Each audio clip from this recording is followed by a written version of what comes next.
There I was, sitting in my favorite chair. Hell, it was my only chair.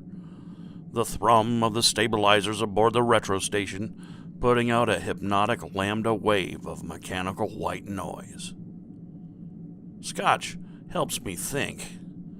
That's what I tell Margot when she worries about how much I think. But in this case, this one had me thinking, brother. They got me stuffed into a cockamamie spam can, flying at speeds I can't comprehend around the earth. Aliens, if you can believe it. Ranking and reviewing games and movies. I should show you the training video they gave me sometime. Wild stuff. They think, by understanding retro video games and movies, they'll be better at infiltrating Earth's society. So, we come to the end of 10 of these license-to-play review sessions, and here it is. The one that's going to take all the thinking I can manage. Holy shit.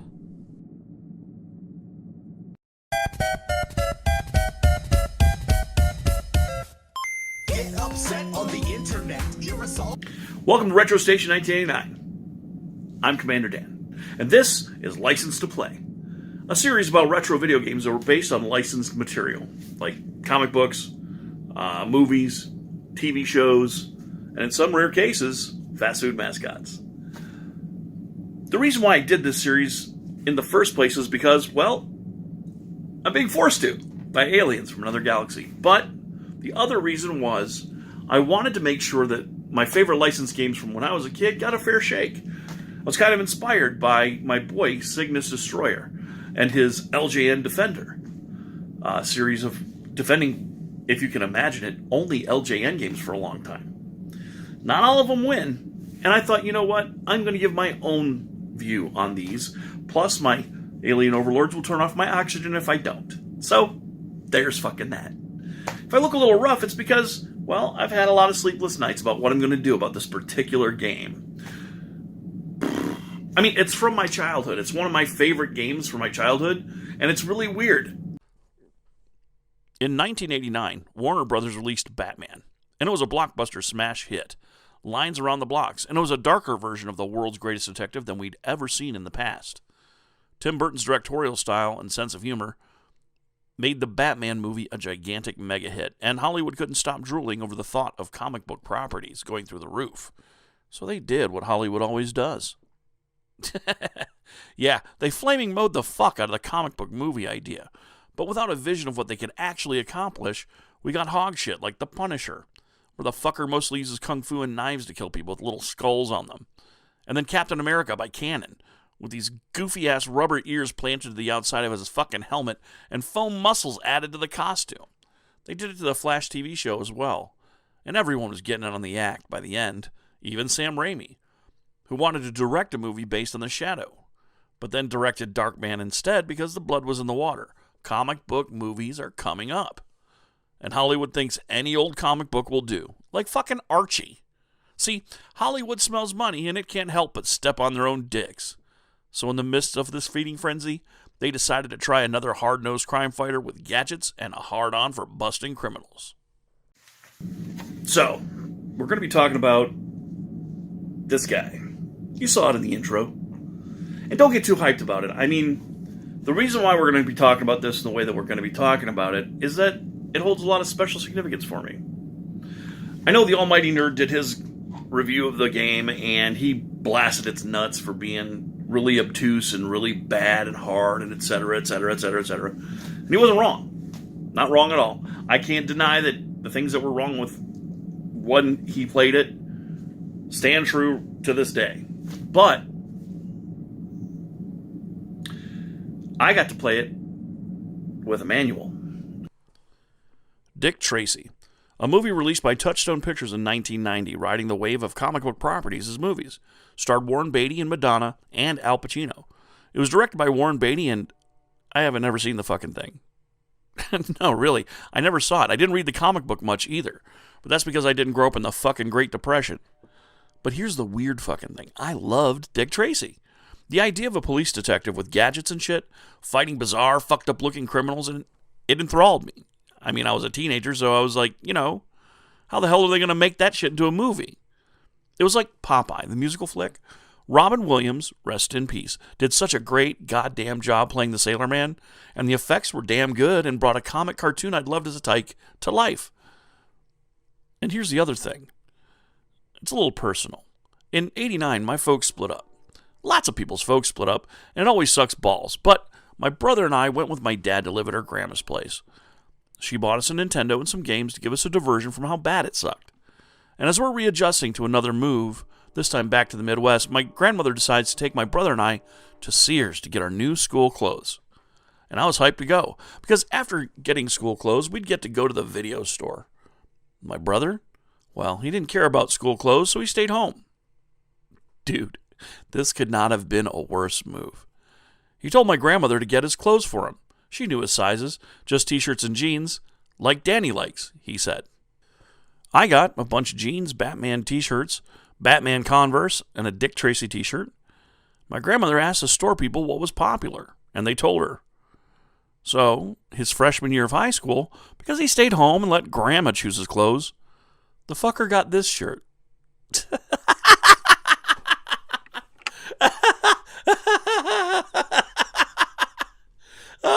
Oh my God. And yeah, and then we went to the video store and I rented Dick Tracy for the NES. Can you believe it? Yeah, he had to spend pretty much his whole freshman year with that shirt. That was his only lesson in don't let Grandma pick out your school clothes. And playing Dick Tracy, I spent the rest of the weekend kind of busting his balls over it and learning to love a game that not many people like very much. To be honest, I mean, there's not much to say about this game. It's literally like the definition of what you think of when you think of a licensed game. Let's take a look at the game. Dick Tracy. Published by Bandai for the Nintendo in 1990, this game was made up of different cases separated by two gameplay styles, the driving overworld and the side-scrolling action levels. In each of the levels, you're Dick Tracy, set in a new case. You're tracking down Big Boy, Flat Top, Big Toes, Clubfoot, Fuckface, Cockeye, Lisp, all the rest of Dick Tracy's physically disabled rogues gallery. The game is tough, and driving around is damn near impossible to traverse without taking some damage. Now, there are power-ups throughout the game, and though the game isn't exactly a masterpiece, it's not as bad as some folks have said. And I want to shout out to the responders to my Stooges video. Without the manual, and this is very important for this game, without the manual, the game is a whole different experience. With the manual, you'll know how to use the power-ups. In the Nerd's review, it was clear he rented the game, he says so, and without a manual. And without that, you'd never know about the power-ups and the way to heal yourself, much less figure out the button combo, which is like select an A to activate one of your fucking first aid kits. So, not much to say about the game beyond the action. It's basic, but kind of entertaining. You can't shoot unarmed perps because Dick's a good cop, and you can blow away cockamamie villains who have their guns out. And you have to memorize the layout of each level, so the game is Nintendo hard. And you really have to love the license to play it with any enthusiasm. I'm going to let you take a look here, but there's not much to see, so move along. Just playing a little cop here. And that's going to end my case of the game that's not bad enough to hate and not really good enough to remember all that well. Let's go ahead and answer the question we've all been waiting for. So, does Dick Tracy have a license to play? Well, if you take the music, you take the graphics, and you take the gameplay, you mash them all together, yeah, you got Nature's D student right here. I mean, no, not for everyone. It would not have a license to play, but for me, yeah. Yeah, it does. It's got a license to play because it holds such special places in my heart. My brother and I played this for the whole weekend. And, eventually he got over having that shirt. And you know what? If you rock a New Kids on the Block shirt to your first day of junior varsity football, before you pick up your uniform, I guarantee you wear your uniform home from school that day. Oh, shit. He accidentally sprayed the front of his shirt with lasagna so he could never wear it again. It was okay. I lent him one of my Batman shirts. So all's well that ends well. But, I mean, come on. I mean, he knew he was the right stuff.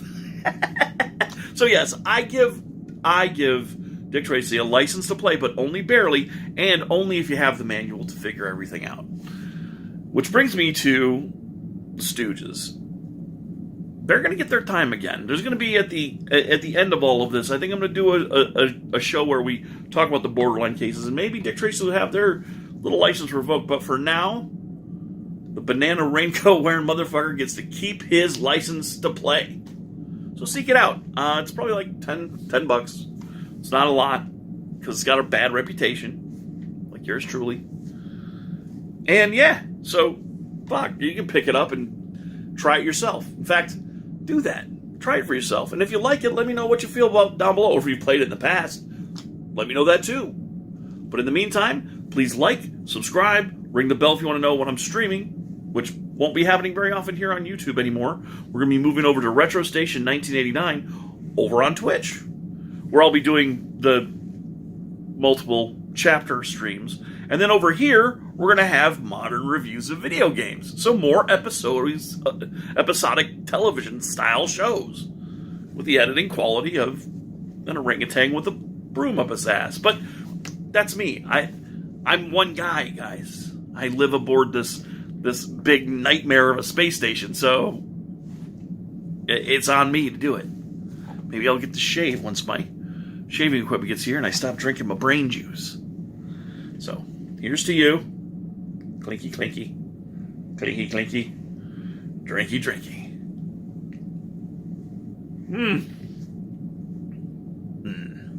And remember, more than anything else I've said in this video regarding Dick Tracy, or brain juice, or the alien overlords who have me trapped here and will turn off my oxygen, please don't do that. It's very important that you don't. I need oxygen to live. Maybe a fucking non-frozen pizza once in a while, that'd be nice. But more important than all of that, remember, stay ready.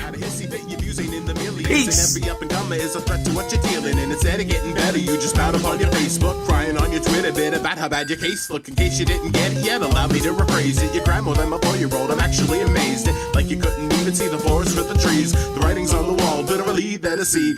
How you getting salt that a culture blowing up, man? I think there was a point where you stopped growing up, man. Instead of showing up, man, irrationally mad. Don't appropriate impression like the latest fashion fad. It isn't cool or funny to be acting like an edgelord. You alienate friends, push them closer to the edge more. I don't know how to say it anyway to make it clear. If you're the one unhappy, then the problem's in the mirror. Get upset on the internet. You're a salt adult. You're a salt adult.